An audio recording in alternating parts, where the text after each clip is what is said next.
آپ T L P کو کیا سمجھتے ہیں؟ ایک سیاسی جماعت ہے یا مذہبی جماعت ہے؟ جتنے بھی پاکستان کے ایشو ہیں ان تمام مسائل کے حل کے لیے ایک ہمہ جہت تحریک ہے۔ خادم حسین رضوی رحمۃ اللہ علیہ، ان کے ساتھ آپ کی جو رغبت ہے، تعلق تھا، وہ تحریک لبیک بننے کے بعد ہوا یا پھر پہلے بھی تھا؟ قبلہ بابا جی علیہ رحمہ جس وقت آپ کو گرفتار کرنے لگے تو میں نے دیکھا کہ پولیس والے ایسے دونوں ہاتھوں سے اٹھا کے جناب سوٹیاں ان کو مار رہے تھے، اور ان کی بات سننے کے بعد بندہ بزدل نہیں رہتا۔ آپ کے بارے میں کہا جاتا ہے کہ آپ متشدد جماعت ہیں۔ دیکھیں، ہم نے سول نافرمانی کی تحریک نہیں جلائی، ہم نے پارلیمنٹ کی حدود میں قبریں نہیں کھودی، ہم پھر بھی متشدد ہیں۔ آپ کو سب سیاسی جماعتوں کے ساتھ اختلاف ہے، مطلب آپ ٹھیک ہیں؟ ہم سب کے ساتھ ملنے کو تیار ہیں۔ دستور ریاست کیا ہوگا محمد رسول اللہ، آپ وہی دستور نافذ کر دیں۔ ہم اپنی سیاست کو بالکل کہتے ہیں تو محدود کر دیتے ہیں مساجد تک۔ آپ بسم اللہ کریں، ہم آپ کے ساتھ ہیں، آپ کے جوتے سر پہ رکھنے کو تیار ہیں۔ کتنی شادیاں کی ہیں؟ سنا ہے کہ 3 شادیاں کی ہیں اور بچے بھی ماشاءاللہ 12 کے قریب ہیں۔ جی ہاں جی السلام علیکم خواتین و حضرات، میں ہوں آپ کا ہوسٹ احتشام اللہ بہلیم اور آپ دیکھ رہے ہیں ڈیلی پوائنٹ۔ آج ہمارے ساتھ ایسی شخصیت موجود ہے جن کا تعارف کسی الفاظ کا محتاج نہیں۔ ایک بہترین مقرر ہے، جب خطابت کرتے ہیں تو رونگٹے کھڑے ہو جاتے ہیں سننے والوں کے، لیکن ان کی وجہ شہرت وہ کچھ اور بنی، وہ وجہ شہرت ٹی ایل پی۔ اب ٹی ایل پی کے شورا میں ان کا شمار کیا جاتا ہے، تو بلا کسی تاخیر سے آپ کی ملاقات کرواتے ہیں فاروق الحسن صاحب سے۔ السلام علیکم سر۔ وعلیکم السلام۔ کیسے مزاج ہیں؟ یہ اللہ کا کرم۔ سر ماشاءاللہ سے اس وقت ٹی ایل پی میں آپ کو بیسک سمجھا جاتا ہے، آپ کا شمار شورا میں بھی کیا جاتا ہے۔ سر آپ بتائیں کہ آپ ٹی ایل پی کو کیا سمجھتے ہیں؟ ایک سیاسی جماعت ہے یا مذہبی جماعت ہے؟ بسم اللہ الرحمن الرحیم۔ پہلے تو آپ کا شکریہ کہ آپ تشریف لائے اور ہمارا موقف آپ نے جاننے کے لیے وقت نکالا۔ Thank you. اگلی بات یہ ہے کہ ہماری یہ جماعت سیاسی، مذہبی، بلکہ جتنے بھی پاکستان کے ایشو ہیں ان تمام مسائل کے حل کے لیے ایک ہمہ جہت تحریک ہے، جس کی بنیاد قبلہ امیر المجاہدین نے رکھی اور اس کا منشور رکھا اسلام، پاکستان اور عوام۔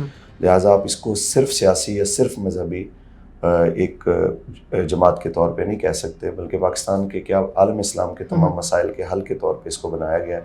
باقی انشاءاللہ العزیز ہم وہ وقت قریب دیکھ رہے ہیں جس انداز سے بڑی تیزی سے ڈیولپمنٹ ہو رہی ہیں کہ انشاءاللہ آج ہم کہہ رہے ہیں، کل پوری دنیا نے کہنا ہے کہ واقعتاً یہ ہمہ جہت تحریک ہے۔ سر بانی جماعت خادم حسین رضوی رحمۃ اللہ علیہ، سر ان کے ساتھ آپ کی جو رغبت ہے، تعلق تھا، وہ تحریک لبیک بننے کے بعد ہوا یا پھر پہلے بھی تھا؟ جی قبلہ ہمارے استاد بھی تھے، مرشد بھی تھے۔ میں 1999 میں اور 2000 میں حضرت سے جامعہ نظامیہ میں پڑھتا رہا ہوں، لیکن باقاعدہ طور پہ جو قربت ہوئی ہے وہ تو غازی ملت غازی ملک ممتاز حسین قادری شہید کے دنیا سے رخصت ہونے کے بعد جب حضرت نے تحریک چلائی تو اس کے بعد باقاعدہ طور پہ شمولیت ہوئی ہے۔ تو میرے خیال میں اس کے بعد تو پھر شب و روز جو ہے وہ حضرت کی خدمت میں گزرے ہیں اور سفر و حضر میں ان کے ساتھ رہ کے دیکھا ہے اور انہوں نے اپنی شفقتوں سے نوازا ہے۔ سر ہم نے یہ بھی سنا ہے کہ آپ نے ان کے ساتھ جیل میں بھی گزارے ہیں کچھ وقت۔ جی ایسا ہی ہے، جیل میں بھی، تاکہ اس سے پہلے 20 دن کا جو ریمانڈ ہوا تھا، ریمانڈ بھی ہم نے اکٹھا کاٹا ہے اور اس کے بعد کوٹ لکھپت جیل میں بھی ہم نے اکٹھے وقت گزارا ہے۔ سر آپ نے جیل کا تذکرہ کیا، تشدد ہوا ہے آپ پر؟ دیکھیں یہ کچھ چھوٹی چیزیں ہوتی ہیں، تشدد میں کہتا ہوں کہ جو تحریک کے ساتھ ہوا ہے ہمارے بڑوں سے لے کے چھوٹوں تک، اس کا اگر عشر اشیر کسی اور جماعت کے ساتھ ہو آپ کو وہ نظر بھی نہ آئے۔ میں آپ کو ایک چھوٹی سی مثال دوں کہ میں تو ایک چھوٹا سا کارکن ہوں، میری کیا حیثیت ہے۔ قبلہ بابا جی علیہ رحمہ جس وقت آپ کو گرفتار کرنے لگے تو کچھ لڑکے آپ کے اوپر اس طرح جھکے ہوئے تھے کہ ہم نے ان کو نہیں جانے دینا، تو یہ آپ نے مجھے خود سنایا جیل کے اندر، کیونکہ آپ کے سر پہ میں نے جب 60 دن تقریباً گزر گئے تھے تو انہوں نے کہا یار میرے سر میں تیل لگا ہوا، تو میں نے سر پہ ایسے ہاتھ لگایا تو مجھے سفید بالوں کے اندر کچھ سیاہ سیاہ کچھ نیلے نشان نظر آئے، تو میں نے کہا یہ کیا ہے، یہ آپ کو بچپن سے ہیں؟ تو کہنے لگے نہیں ایسا نہیں ہے۔ جب مجھے گرفتار کر رہے تھے تو کچھ لڑکے میرے اوپر جھکے ہوئے تھے کہ ہم نے استادوں کو جانے نہیں دینا، تو میں نے دیکھا کہ پولیس والے ایسے دونوں ہاتھوں سے اٹھا کے جناب سوٹیاں ان کو مار رہے تھے، تو مجھ سے برداشت نہیں ہوا، تو میں نے کہا یار ان بچوں کو کیوں مارتے ہو، یہ تو ان کی کھیلنے کی عمر ہے، ان کو میں نے اس کام پہ لگایا ہے، اپنے باپ کے ہو تو پھر یہ سزا مجھے دو، ان کو کیوں مارتے ہو۔ انہوں نے کہا پھر بچوں کو انہوں نے سائڈ پہ کیا، تو پھر انہوں نے میرے اوپر جب لاٹھیاں برسانا شروع کی تو کہنے لگے کہ ایک دفعہ بے ساختہ میرے ہاتھ ایسے اٹھے، ظاہر انسان ہے، کہنے لگے ساتھ ہی میرے اندر سے آواز اٹھی کہ یہ تو کوئی بات نہ ہوئی کہ آپ باہر کہتے ہو انج بھی سجن واہ تو انج بھی سجن واہ، تو پھر اب جب یہ وقت آیا ہے تو پھر ہاتھ کیوں، تو کہنے لگے کہ پھر میں نے ہاتھ نیچے کر دیا، اور میں نے کہا کہ بھائی جب رسول اللہ دیکھ رہے ہیں سارے معاملے کو تو پھر ان کے سامنے تو پھر ہم ایسے بھی حاضر ہیں، گردن حضور کے لیے ادھر سے بھی حاضر ہے ادھر سے بھی حاضر ہے۔ تو یہ ان کا ایک الگ مزاج تھا، اور ان کی بات سننے کے بعد بندہ بزدل نہیں رہتا، ان کی بات سننے کے بعد بندہ کوئی گراں بن جاتا ہے۔ سر آپ کے بارے میں کہا جاتا ہے کہ آپ متشدد جماعت ہیں، بات بار پہ تشدد کرنے لگ جاتی ہیں، پولیس بھی نہیں دیکھتے، کچھ بھی نہیں دیکھتے، اور آپ تشدد کرتے ہیں، واقعی آپ متشدد جماعت ہیں؟ ہاں، میں اس پہ بس اتنا کہنا چاہوں گا کہ متشدد اس لیے ہیں کہ ہمارے پیچھے امریکہ نہیں ہے، ہمارے پیچھے یورپین ممالک یا کسی بھی بیرونی امداد کا کوئی لیکن پھر بھی آپ کے بارے میں چابی والا کھلونا لفظ استعمال کیا جاتا ہے۔ میں اسی جانب آ رہا ہوں۔ دیکھیں، ہم نے سول نافرمانی کی تحریک نہیں جلائی، ہم نے بل نہیں جلائے، پھر بھی ہم متشدد ہیں۔ ہم نے پارلیمنٹ کی حدود میں قبریں نہیں کھودی، ہم پھر بھی متشدد ہیں۔ ہم نے جناب یہ نہیں کہا کہ فلانی جج اور فلانی مجسٹریٹ اگر یہ ہو گیا تو میں جناب آپ کو بھی ہم نے نہیں چھوڑنا، پھر بھی میں متشدد ہوں۔ جس نے میرے کارکن کو ہاتھ لگایا میں جناب اس کو اپنے ہاتھ سے پھانسی دوں گا، یہ جملہ بھی ہم نے نہیں بولا، پھر بھی ہم متشدد ہیں۔ اور جنہوں نے یہ جملے بولے ہیں وہ آج بھی جناب اعلیٰ لوگوں کی نظر میں یا میڈیا کی نظر میں وہ آج بھی پرامن ہیں۔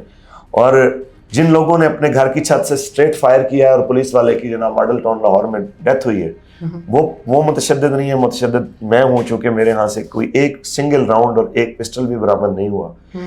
تو یہ تو ایک سوچ ہے کہ میڈیا کی بنائی ہوئی جناب ایک، اور وہ بھی میڈیا جو جتنی بھی لبرل جماعتیں ہیں ان کا ترجمان میڈیا۔ سر ایک وقت تھا کہ آپ کے جو لیڈر تھے، جو بانی تھے تحریک کے، وہ پاک فوج کے نعرے لگاتے تھے، آپ کے جو اب لیڈر ہیں وہ تو پاک فوج کے خلاف ہیں، کیا وہ اپنے جو بانی تھے اس کے خلاف ہیں، مخالفت کر رہے ہیں؟ وہ ایسا نہیں ہے، وہ پاک فوج کے سیدھی وہ کہتے ہیں کہ اسٹیبلشمنٹ کے خلاف ہیں۔ وہ دیکھیں سیدھی سی بات ہے، ہم بالکل نعرے لگاتے رہے ہیں اس وقت تک جب تک ایمان تقوی اور جہاد کا سلوگن جو ہے نہیں، جب تک سارے لگاتے رہے۔ پوری بات تو سنیں سر، جس وقت ایمان تقوی اور جہاد کے سلوگن کے ساتھ ہمارے ادارے ظاہری طور پہ نظر آنے میں یہ تھا کہ بالکل وہ نیوٹرل ہیں، ایک طرف کھڑے ہوئے ہیں، اور یہ اسی لیے ہیں کہ جب جناب کشمیر سے لے کے پاکستان کی تمام سرحدوں کی حفاظت کے لیے یہ معاملات سنبھالنے والے لوگ ہیں۔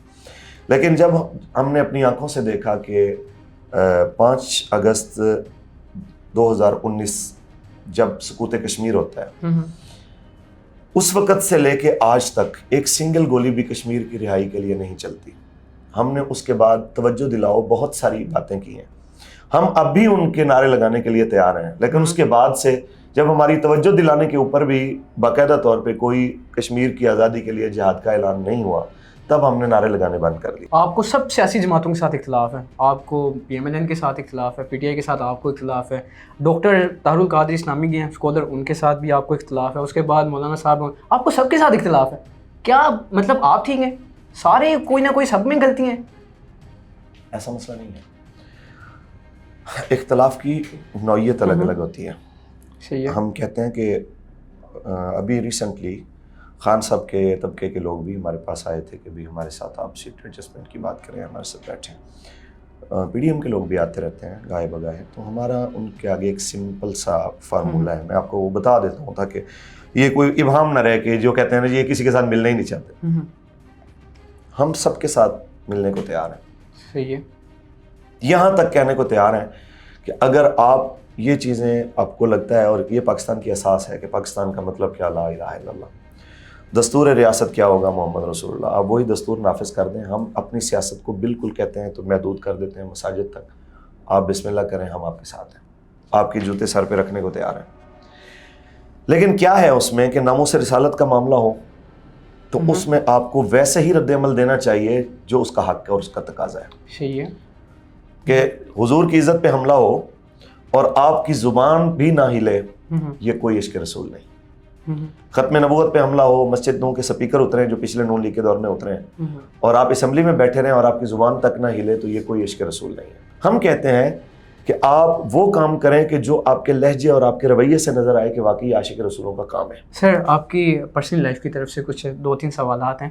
سر جو بڑے جولی موڈ کے ہیں آپ، کتنی شادیاں کی ہیں؟ سنا ہے کہ 3 شادیاں کی ہیں اور بچے بھی ماشاءاللہ 12 کے قریب ہیں۔ جی ہاں جی، تو کیسی لائف جا رہی ہے؟ الحمدللہ اچھی جا رہی ہے۔ ذریعہ معاش کی؟